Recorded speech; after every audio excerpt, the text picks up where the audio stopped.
नया प्रसंग शुरू करते हैं जो कि श्रीमद् भागवत के 9वें कैंटो से स्टार्ट होता है और ये है कहानी राजा पुररवा की। तो चैप्टर है 9.14 भगवत गीता श्रीमद् भागवतम कैंटो 9 चैप्टर 14 श्लोक संख्या पहला। श्री शुका उवाच। श्री सुखदेव गोस्वामी ने महाराज परीक्षित से कहा, हे राजन, अभी तक आपने सूर्य वंश का विवरण सुना है। अब सोम वंश का अत्यंत कीर्तिप्रद एवं पावन वर्णन सुनिए। ये दो मुख्य वंश हम सुनते हैं, सूर्य वंश और चंद्रवंश। तो अब ये चंद्रवंश के बारे में बताना जा रहे हैं। इसमें ऐल किसका नाम है? पुररवा का। तो पुररवा राजा को ऐल के नाम से भी जानते हैं। ये कथा जो है भागवत के 2 कैंटों में आती है अलग अलग, एक 9वें कैंटो में, उसके बाद 12वें कैंटो। तो 12वें कैंटो में जो उसका शीर्षक है वो ऐल गीत। तो ऐल गीत मतलब पुररवा द्वारा बोली गई बात, उनकी रियलाइजेशन, जैसे आप लोग बोलते हैं हम लोग बोलते हैं, वैसे ही ऐल ये सब चीज़ों को सीख कर, अपने जीवन में होने वाली चीज़ों को देखकर क्या सीखता है, वो है ऐल गीत। तो 12वें कैंटो में हम पढ़ेंगे। तो यहाँ पर हम देखेंगे एक राजा की कहानी, एक व्यक्ति की कहानी जो कि किसी तरह से भारी भरकम इंद्रिय तृप्ति में फंस जाता है। तो एक आम आदमी की कहानी है देखा जाए तो, बस फ़र्क यह है कि वो एक राजा थे, लेकिन यही हमारी भी कहानी है। तो हम इसमें देखेंगे किस प्रकार से वो इंद्रिय तृप्ति के जाल में फंस गए और उससे निकलना बड़ा मुश्किल हो गया। तो ऐल जैसे राजाओं का उल्लेख है जिसके विषय में सुनना कीर्तिप्रद होता है। तो ये किसमें आते हैं? सोम वंश में आते हैं। भगवान विष्णु सहस्त्र शीर्ष पुरुष भी कहलाते हैं। गर्भोदक्षाई विष्णु सहस्त्र शीर्ष, जिनके अनेक शीर्ष हैं। ये भगवान का एक रूप है, एक्सटेंशन है। आप जानते हैं भगवान का श्याम सुंदर रूप तो बहुत ही सरल रूप है जो कि हृदय को भाता है, लेकिन भगवान के और जो रूप है उसमें अनेक हाथ, अनेक सर, इस तरह के रूप भी हैं। तो भगवान विष्णु सहस्त्र शीर्ष पुरुष भी कहलाते हैं। उनकी नाभि रूपी सरोवर से एक कमल निकला जिससे ब्रह्मा जी उत्पन्न हुए। ब्रह्मा का पुत्र अत्रि अपने पिता के ही समान योग्य था।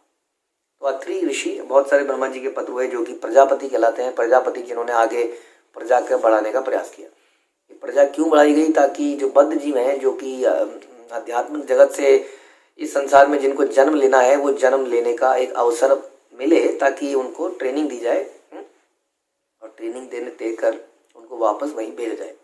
तो इसके लिए कई सारे ब्रह्मा जी ने ऐसे पुत्र पैदा किए जिन्होंने आगे भी संतान उत्पत्ति करी। तो उनमें से एक अत्रि अपने पिता की समान योग्य थे। तो अत्रि के हर्षाश्रुओं से, हर्ष के आंसुओं से सोम नाम का पुत्र उत्पन्न हुआ।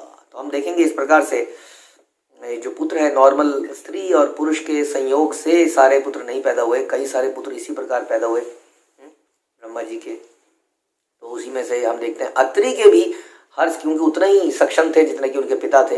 हाँ, तो उनके हर्ष खुशी के आंसुओं से सोम नाम का पुत्र उत्पन्न हुआ जो स्निग्ध किरणों से युक्त था, यानी कि बहुत अच्छी सुगंधित सौम्य किरणें थी। जैसा हम चंद्रमा में देखते हैं कि बहुत अच्छी सौम्य किरणें हमें दिखती हैं। चांदनी में बहुत ज़्यादा मतलब ठंडक उसमें मिलती है, वनस्पतियों के लिए बहुत अच्छी होती है। तो ऐसी स्निग्ध किरणों वाले सोम पैदा हुए। तो जो चंद्र प्लैनेट है उसको धारण करने वाले ये सोम, ब्रह्मा जी ने उसे ब्राह्मणों, औषधियों तथा नक्षत्रों का निदेशक नियुक्त किया। तो जब ब्रह्मा जी ने उसके तेज को देखा तो ब्रह्मा जी ने क्या किया? उनको सारी औषधियों का, नक्षत्रों का, क्योंकि नक्षत्रों में भगवान कहते हैं मैं चंद्र हूँ, तो नक्षत्र माने जाते हैं चंद्र। तो उनमें ब्राह्मणों में, औषधियों में उनका नेता उनको नियुक्त कर दिया कि आपके अंदर बहुत तेज है, दिव्य तेज है। वेदों के तात्पर्य श्रील प्रभुपाद द्वारा, श्रील प्रभुपाद की वेदों के अनुसार सोम या चंद्र देव की उत्पत्ति भगवान के मन से हुई, जैसा भी हमने सुना। किंतु यहाँ पर सोम को अत्रि के अश्रुओं से उत्पन्न बतलाया गया। यह वैदिक सूचना के विपरीत प्रतीत होता है, किंतु वास्तव में ऐसा है नहीं, क्योंकि चंद्रमा का एक जन्म किसी दूसरे कल्प में जान पड़ता है। तो अलग अलग कल्प हैं ब्रह्मा जी के। आप जानते हैं कि पूरे दिन में कितने बार साइकिल बदलते हैं, 1000 बार हमारे युवा साइकिल बदलते हैं, और इस प्रकार से फिर अगला दिन आता है। तो कई बार ये अलग अलग कल्पों में लीलाएं होती हैं, तो इसमें थोड़ा थोड़ा भेद होता है। शास्त्रों में कई बार मल्टीपल कल्पों की रेफरेंस आ जाते हैं, इस वजह से लगता है कि ये तो गलत है, ऐसा क्या, हाँ इसमें तो ऐसा लिखा था। तो प्रभुपाद बता रहे हैं कि ऐसा लगता है कि अलग अलग कल्प में ऐसा हुआ, कभी सोम जो है भगवान के मन से पैदा हुए, लेकिन कभी अत्रि के अश्रुओं से भी पैदा हुए। जब आंखों में हर्ष के अश्रु आते हैं तो वे स्निग्ध होते हैं। श्रील विश्वनाथ चक्रवर्ती ठाकुर कहते हैं कि यहाँ दृग्भय शब्द का अर्थ है आनंद के अश्रुओं से, इसलिए चंद्रमा अमृतमय कहलाता है, अर्थात स्निग्ध किरणों से युक्त। तो जब हम रोते हैं, हम दुख के आंसू रोते हैं तो ऐसा बताया जाता है उनमें गर्मी होती है, थोड़ा गर्म होते हैं। जो हम खुशी के आंसू रोते हैं तो उनमें थोड़ी ठंडक होती है। तो ये जो ठंडक थे, इसलिए इनकी किरणें चंद्रमा की ठंडक में होती है। तो श्रीमद् भागवत के चतुर्थ स्कंद में भी बताया कि इस श्लोक से पता चलता है कि अत्रि पत्नी अनुसुईया के गर्भ से 3 पुत्र उत्पन्न हुए, सोम, दुर्वासा तथा दत्तात्रेय। ऐसा कहा जाता है कि अनुसुईया अत्रि के अश्रुओं से गर्भवती हुई थी।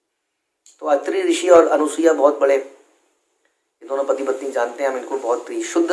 और किस प्रकार से अनुसुईया को ये आशीर्वाद मिला था कि कैसे जो है ये अंश अलग अलग, शिव जी के अंश, विष्णु के अंश, ब्रह्मा जी के अंश, इस प्रकार से सोम, दुर्वासा और दत्तात्रेय जो ये 3 पुत्र उनके पैदा हुए थे। और अत्रि जो है गर्भवती कैसे हुई थी? उनके अश्रुओं से।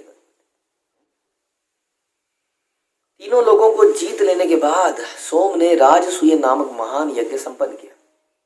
अत्यधिक गर्वित होने के कारण उसने बृहस्पति की पत्नी तारा का बलपूर्वक हरण कर लिया।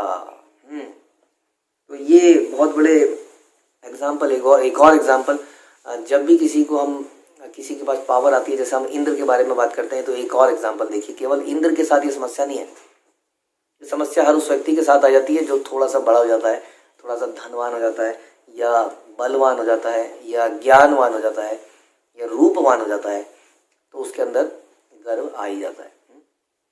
तो यहाँ पर हम देखते हैं सोम के साथ भी ऐसा हुआ।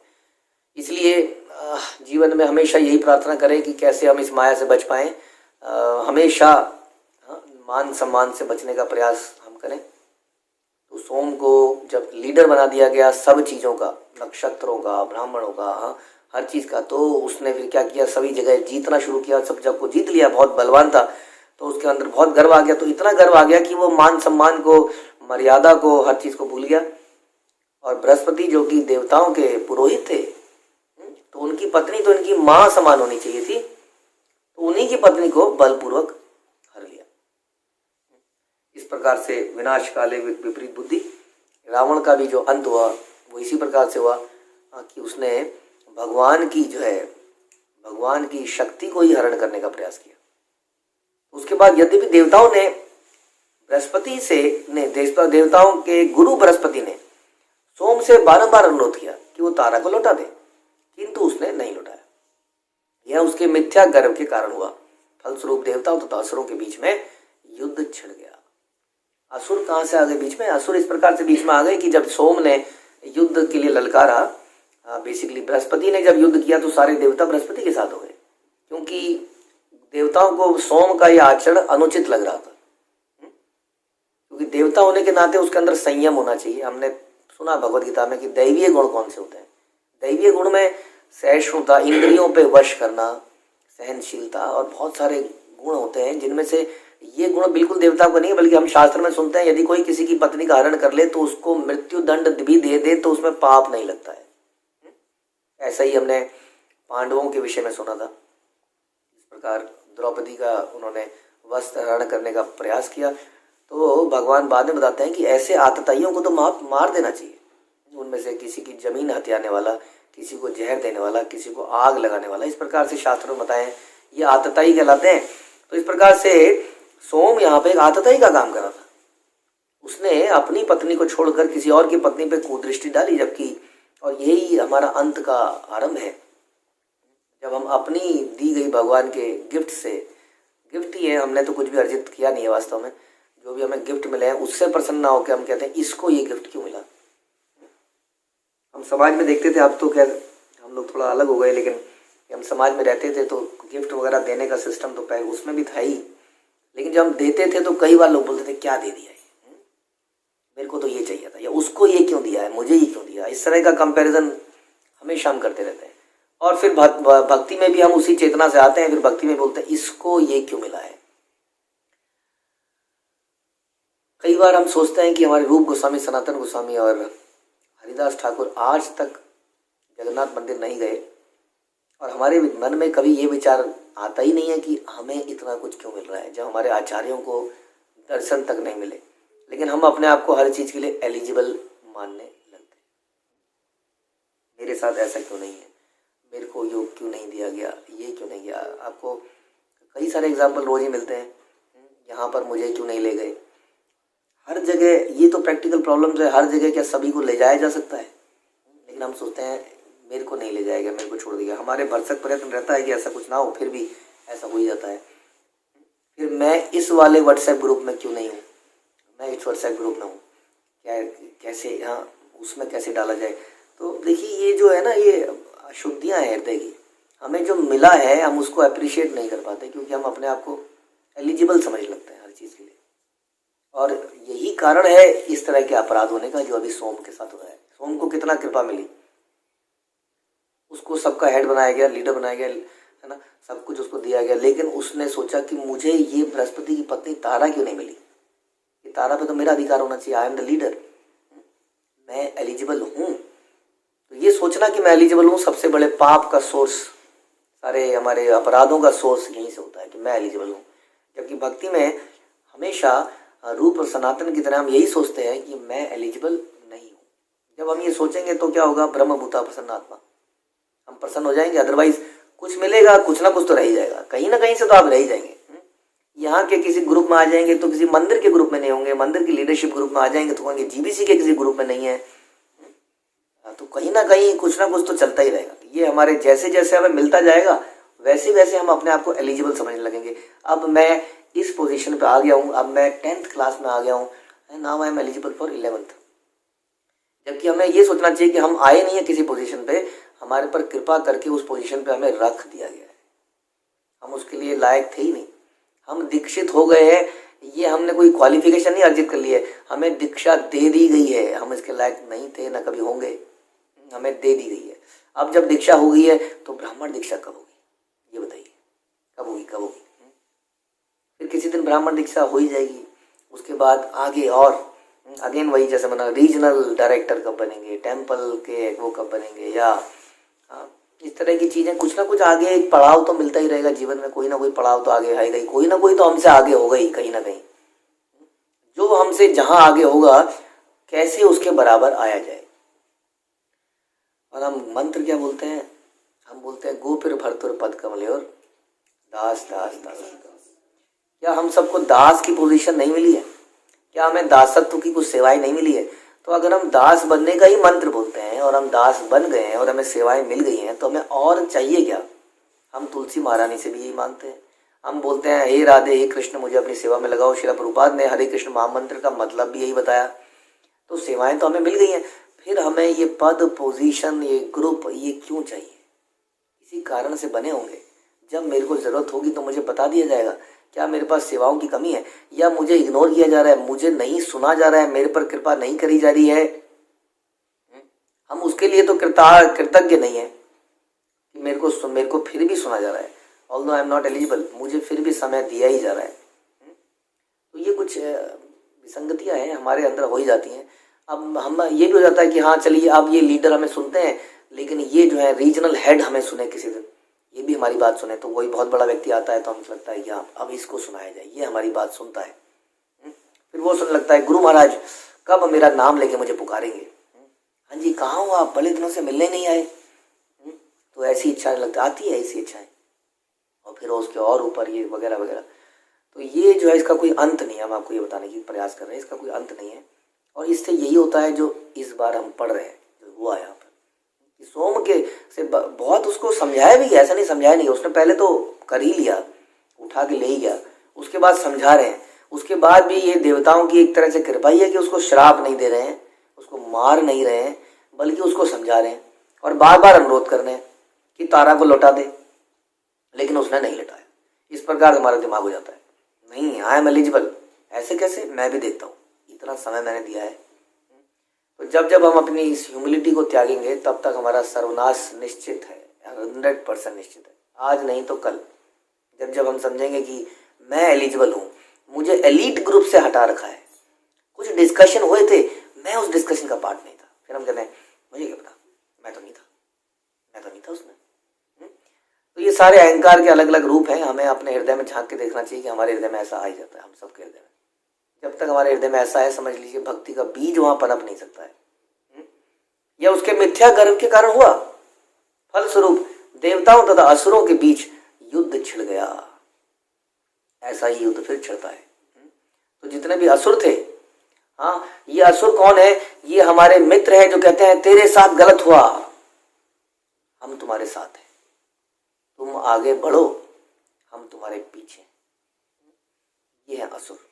तो जब देवता असुर जब समझा के हार गए सोम को, हाँ, तो युद्ध छिड़ गया। तो युद्ध जब छिड़ा तो देवता राक्षसों ने देखा ये बढ़िया मौका है देवताओं को मारने का।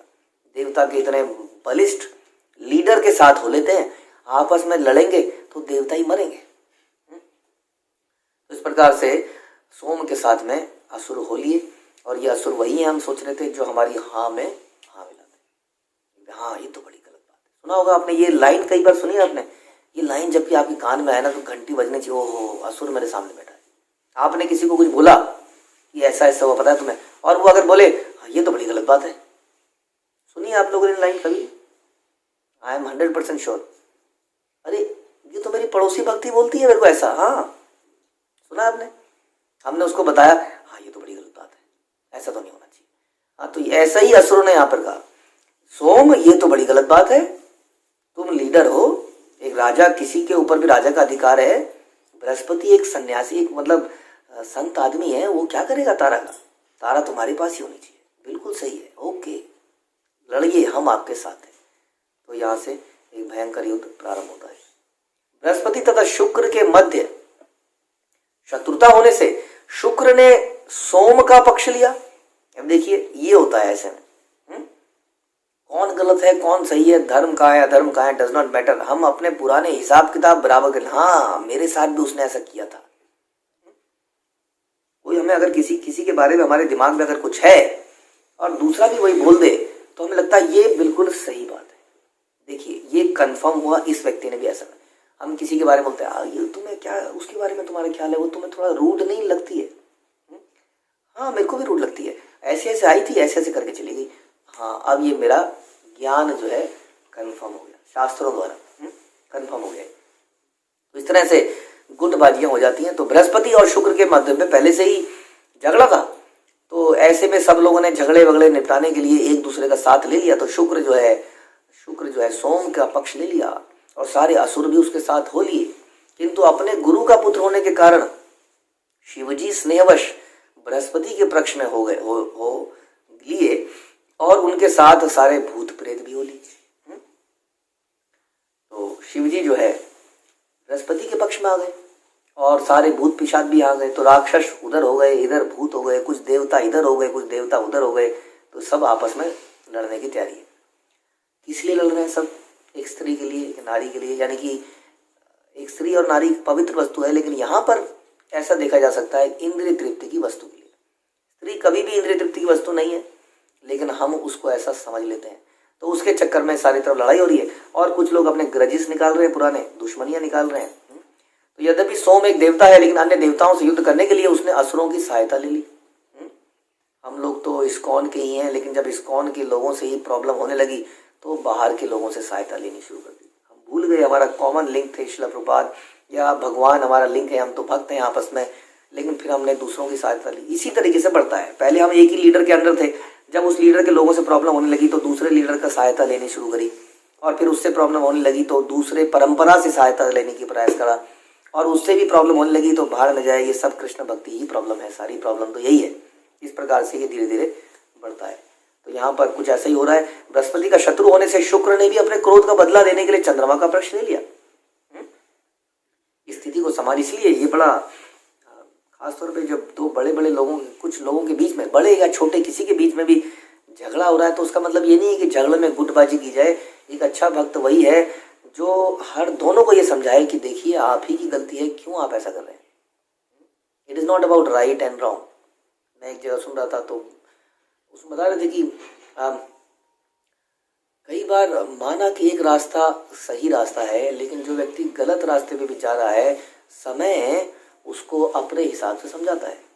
जैसे कि हम कहते हैं कि एक मुस्लिम धर्म भी है, एक ईसाई धर्म भी है, और उसके अलावा भी कई सारे धर्म हैं। कई लोग बोलते हैं जो सारे रास्ते एक ही तरफ को जाते हैं, मान लेते हैं इस बात को कि सारे रास्ते घूम फिर के वहीं पहुंच जाएंगे, क्योंकि जब गलत होगा तो कहीं से यू टर्न मारेगा, कहीं से लेफ्ट राइट लेके वहां पहुंच ही जाएगा, लेकिन कहीं पे ज़्यादा समय लग जाएगा, कहीं पे बहुत जल्दी पहुंच जाएगा। तो डायरेक्ट रास्ता तो बेस्ट है ही, जो कि भगवान गुरु बताते हैं, लेकिन दूसरे जो रास्ता ले लेते हैं उनको भी गलत बोलने से कुछ नहीं होगा, क्योंकि वो भी उससे कुछ सीखेंगे। हो सकता है अपने पिछले जन्मों में हमने उन रास्तों में चल के बहुत कुछ सीखा हो। इसलिए यदि कोई गलत रास्ते पर भी है तो भी वो कुछ ना कुछ तो प्राप्त करेगा ही। वो कुछ एक्सपीरियंस लेगा कि अच्छा इधर को नहीं जाना था, अच्छा ऐसा नहीं करना था।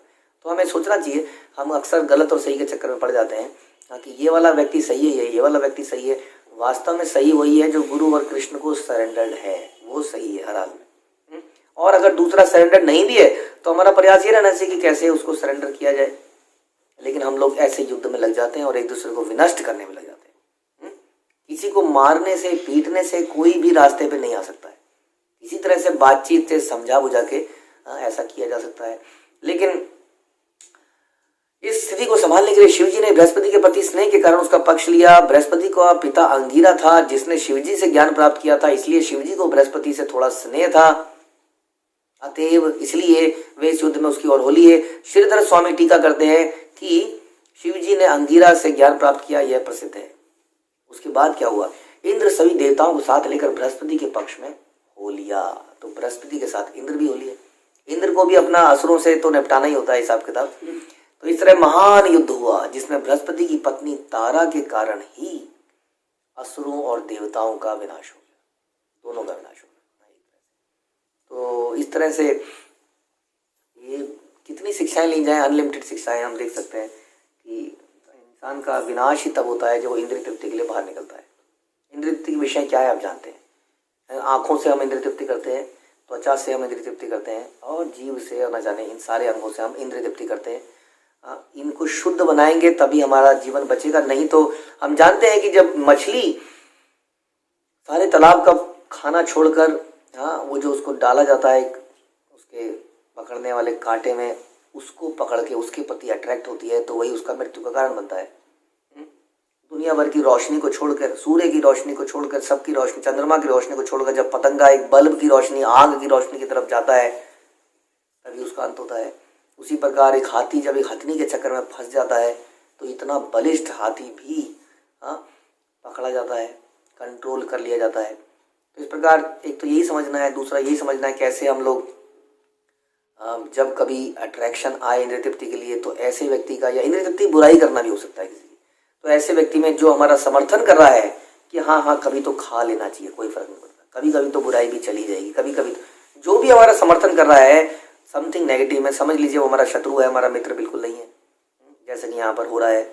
और कैसे हमें गुरु के प्रति, पराई स्त्री के प्रति हमारा भाव होना चाहिए, मातृवत परदारेशु परदव्येशु लोष्टवत। तो कैसे हमें दूसरी स्त्रियों को माता के समान समझना चाहिए, उनके साथ हमारा बोलचाल का तरीका क्या होना चाहिए, व्यवहार क्या होना चाहिए। अगर हम साक्षात नहीं भोग पाते हैं तो हम बातों के थ्रू भोगते हैं, आंखों के थ्रू भोग ही लेते हैं। तो इस प्रकार से ये छोटी छोटी चीज़ों से इतनी बड़ी घटनाएं हो जाती हैं। तो जब अंगिरा ने ब्रह्मा जी को सारी घटना की सूचना दी, अब ब्रह्मा जी को बताया गया कि देखिए जी ये हो रहा है, तो उन्होंने सोम को बुरी तरह फटकारा, क्या कर रहे हो तुम, देवता होकर ऐसी घटिया हरकत कर रहे हो। इस तरह ब्रह्मा जी ने तारा को उसके पति को वापस दिलवा दिया, जिसे यह ज्ञात हो गया कि उसकी पत्नी गर्भवती है। अब पत्नी को तो वापस कर दिया, लेकिन पत्नी गर्भवती है।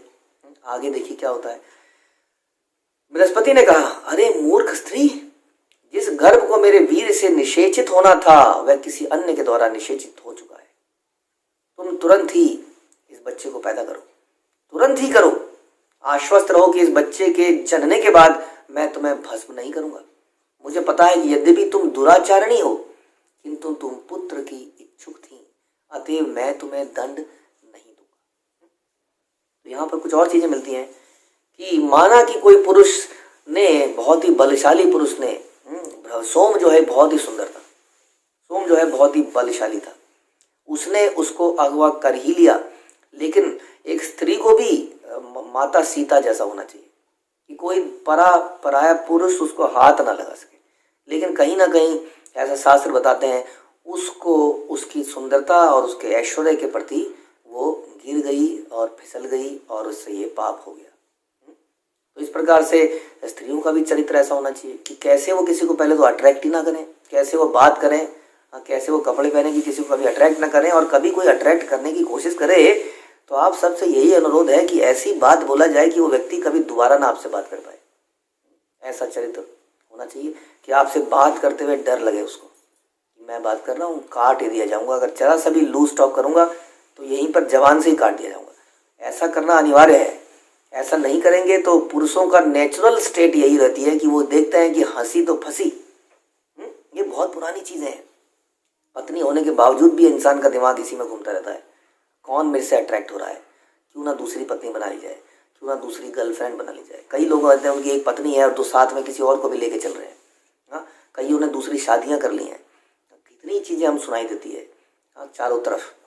तो इस तरह से दोनों का चरित्र बड़ा ही अव्वल होना चाहिए, नहीं तो दोनों ही सत्यानाश, दोनों ही बर्बाद होंगे जैसे यहाँ पर हो रहा है। और न जाने और कितनों को बर्बाद करेंगे, समाज को बर्बाद करेंगे। तो बोलते हैं अरे मूर्ख स्त्री, तुम तो बिल्कुल ऐसा तुमने कर लिया है, लेकिन फिर भी अब ऐसा हो ही गया है। ये है बृहस्पति का चरित्र, ये होता है एक साधु का चरित्र।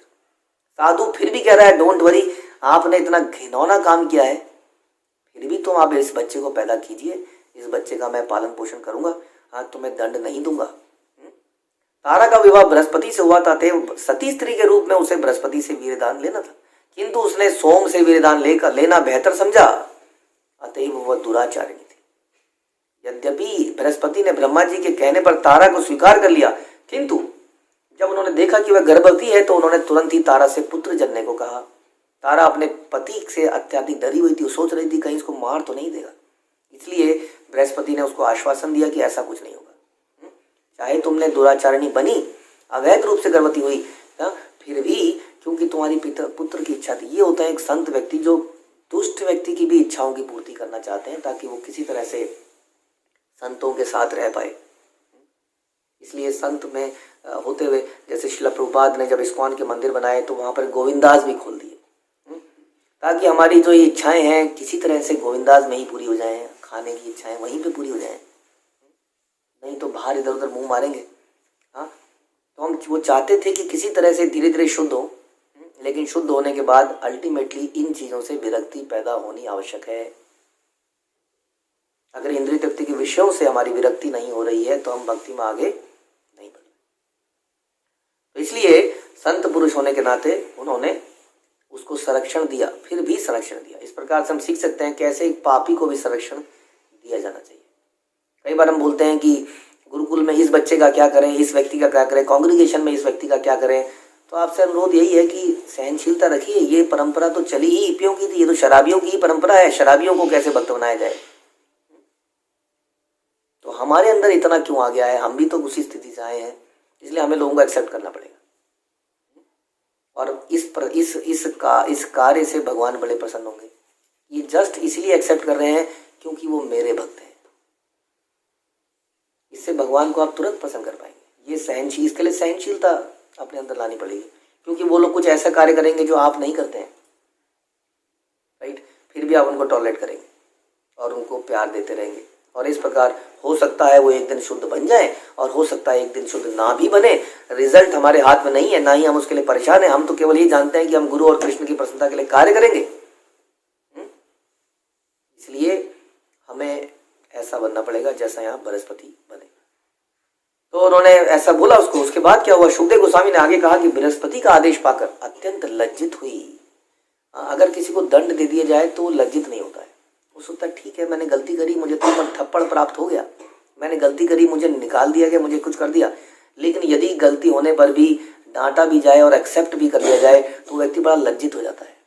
बृहस्पति ने उसको बोला कि यू आर रॉन्ग, आपने ऐसा किया, लेकिन फिर भी उसको एक्सेप्ट किया तो बड़ी लज्जित हो गई कि मैंने ये काम किया और इन्होंने मेरे को फिर भी एक्सेप्ट किया। तो तारा ने उनके कहने के अनुसार तुरंत बच्चे को जन्म दिया, क्योंकि वो ऊपर के लोगों के व्यक्ति थे, उनके पास शक्तियाँ थी।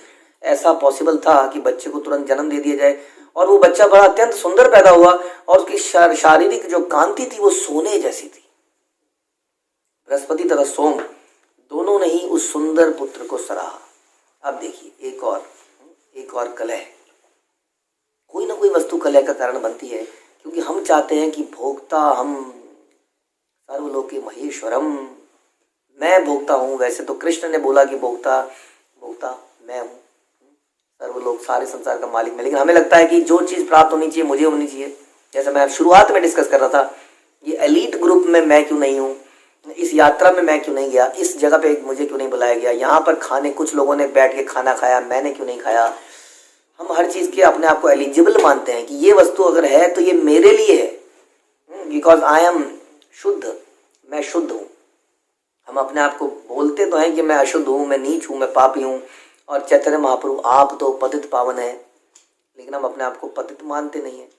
तो बृहस्पति और सोम, देखिए सोम ने इतना घिनौना काम किया, उसके बाद भी उसकी नज़र उस बच्चे पर पड़ी। अब देखते हैं फिर से बृहस्पति और सोम के बीच में झगड़ा होने लगा, क्योंकि दोनों ही दावा कर रहे थे ये पुत्र मेरा है, तुम्हारा नहीं। वहां पर उपस्थित सारे ऋषियों देवताओं ने तारा से पूछा कि नवजात शिशु किसका है, किंतु वह बड़ी लज्जित थी।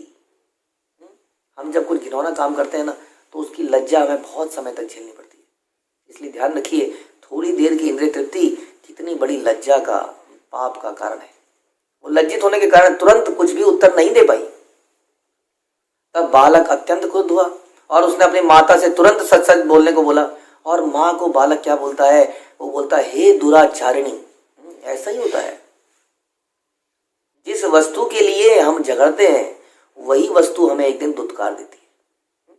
जिस परिवार के लिए हम कई बार संतों को छोड़ देते हैं, संतों की बुराई कर देते हैं, अपने परिवार के चक्कर में वैष्णवों की बुराई कर देते हैं, वही परिवार वाले हमें एक दिन भगा देते हैं, और उस समय भी वही दयालु वैष्णव हमें अपनाते हैं, जब हमें सब जगह से दुत्कार दिया जाता है। और जिनके लिए हमने पाप किया, जैसे वाल्मीकि, रत्नाकर डाकू से पूछा गया किसके लिए मारते हो, तो उन्होंने कहा परिवार के लिए मारता हूं। तो जब परिवार से पूछा तो उन्होंने कहा I don't know, we want monthly income, हमें तो पैसा चाहिए, कहाँ से लाते हो, वो तुम्हारा पाप है।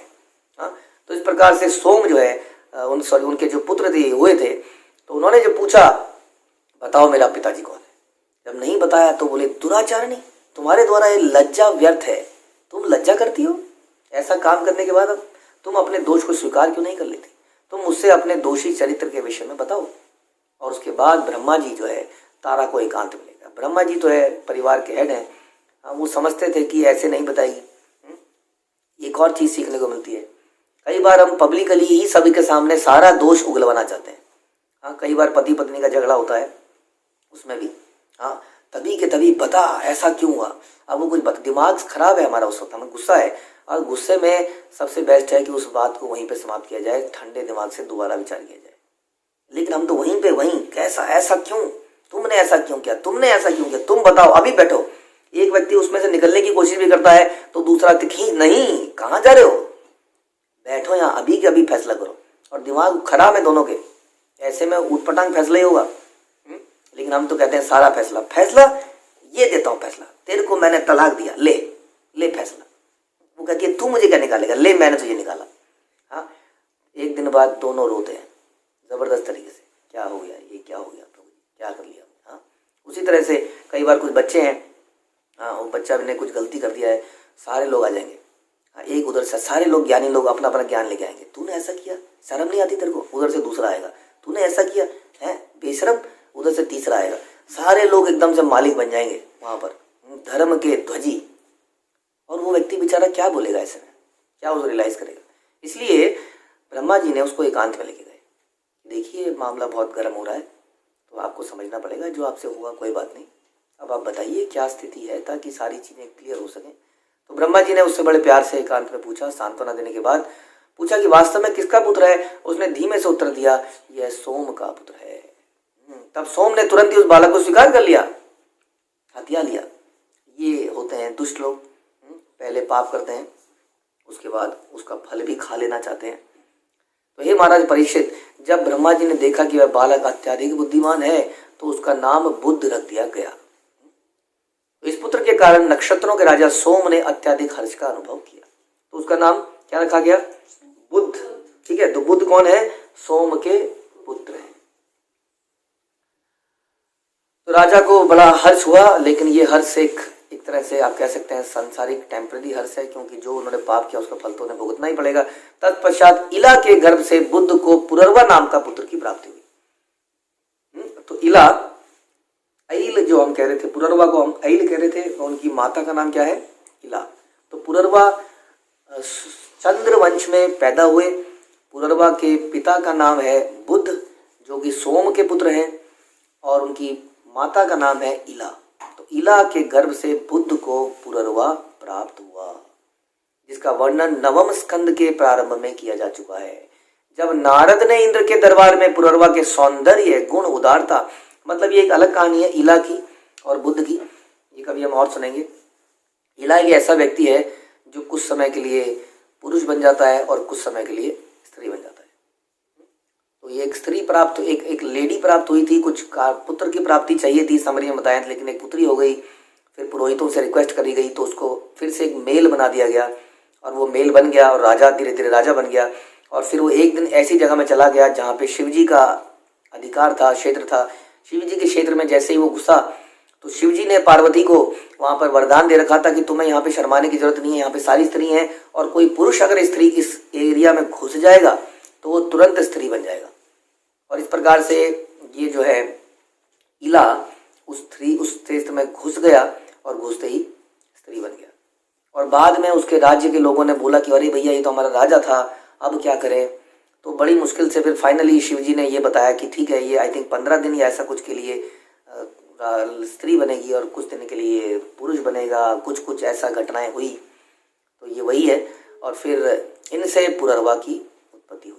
तो जब नारद ने इंद्र के दरबार में, अब आगे की कहानी चलती है कि पुरर्वा पैदा हो चुके हैं, और पुरर्वा भी, क्योंकि उनके पिता जो है बड़े वीर, मतलब ऐश्वर्यवान थे, गुणवान थे, तो इसलिए वो भी बड़े गुणवान हुए। तो उनके गुणों का गुणगान जो है नारद जो है इंद्र के दरबार में कर रहे थे। एक और एग्जाम्पल, कैसे हमारे दिमाग में इंद्रिय तृप्ति आती है। ध्यायते विषयान पुंसा संगस्ते शुभ जायते। तो नारद ने इंद्र के दरबार में पुरर्वा की बड़ाई करनी शुरू की, उनके सुंदरता की, गुण की, उदारता की, आचरण की, ऐश्वर्य की, शक्ति का वर्णन किया। तो देवांगना उर्वशी उनके प्रति आकृष्ट हो गई और कामदेव के बाणों से भिन्न कर उनके पास पहुंची। बहुत ही विकट स्थिति है। माया हमारे पास स्वयं ही आती है, जैसे हरिदास ठाकुर के सामने आई, उसकी शुद्धता को अट्रैक्ट हो गई। खासतौर पे भक्तों के लिए बड़ा खतरा है, क्योंकि भक्त बड़े अट्रैक्टिव हो जाते हैं, क्योंकि बड़े सरल स्वभाव के, उनके चेहरों पे तेज है, उनके आचरण में बहुत शुद्धता है। तो कोई भी व्यक्ति उससे अट्रैक्टिव, संसार है ना, संसार दावनल, कोई अपने बाप से परेशान है, कोई अपनी पत्नी से, कोई कहाँ से, और जैसे ही भक्तों से दो बात करते हैं तो बड़ी शांति प्राप्त होती है। और ऐसे में कई बार क्योंकि वो व्यक्ति अशुद्ध हैं, वो उन्हीं के प्रति अट्रैक्ट हो जाते हैं। ध्यान रखिए, हाँ, जितना खतरा ब्रह्मचारियों को है, हमारे ब्रह्मचारी भाइयों को भी यही खतरा है। उनको देखते ही स्त्रियां कहती हैं, हाँ ये कितना सुंदर है, कितना ऐश्वर्य इसके चेहरे पे टपक रहा है, ये मेरा पति हो जाए तो बड़ा खतरा है। उसी तरह से गृहस्थों को भी खतरा है। ऐसा एक मेरा पति है और एक ये है, यही है पति परमेश्वर। तो बड़ा ध्यान रखना है, कौन आपसे हंस के बात कर रहा है। हम लोग तो है ना, प्रभु लोग, पुरुष लोग तो फिसल ही जाते हैं। वो देखते हैं, हाँ आया, कोई तो आया, किसी ने तो मुझे पहचाना, और इसी चक्कर में, हाँ, सॉफ्ट बातों के चक्कर में सब फंस जाते हैं। तो यहाँ पर जैसे ही उसने सुना, यहाँ पर थोड़ा उल्टा हुआ। यहाँ पर जो है वो स्त्री जो है, सेम चीज़ है, बल्कि जब उसने सुना कि वो इतने ऐश्वर्यवान हैं, उदार हैं, आचरण है, उनका इतना आचरण अच्छा है, तो उसके प्रति आकृष्ट हुई, काम भावना आई, पति रूप में नहीं। क्योंकि उर्वशी जो है देवताओं के लोक में एक प्रकार की प्रोस्टिट्यूट है, तो वो उनसे आकृष्ट हो गई, कामदेव के बाणों से भिन्न गई और उनके पास पहुंची। अब क्वेश्चन है कि क्या पुरर्वा अपने आप को संभाल पाएंगे? पुरर्वा इसको कैसे डील करेंगे? क्या वो हरिदास ठाकुर की तरह अपने आप को बचा पाएंगे, या एक साधारण व्यक्ति की तरह काम के बाणों से भेद दिए जाएंगे? इसको हम अगले हफ्ते सुनेंगे। ग्रंथराज श्रीमद् भागवत की जय, श्रील प्रभुपाद की जय।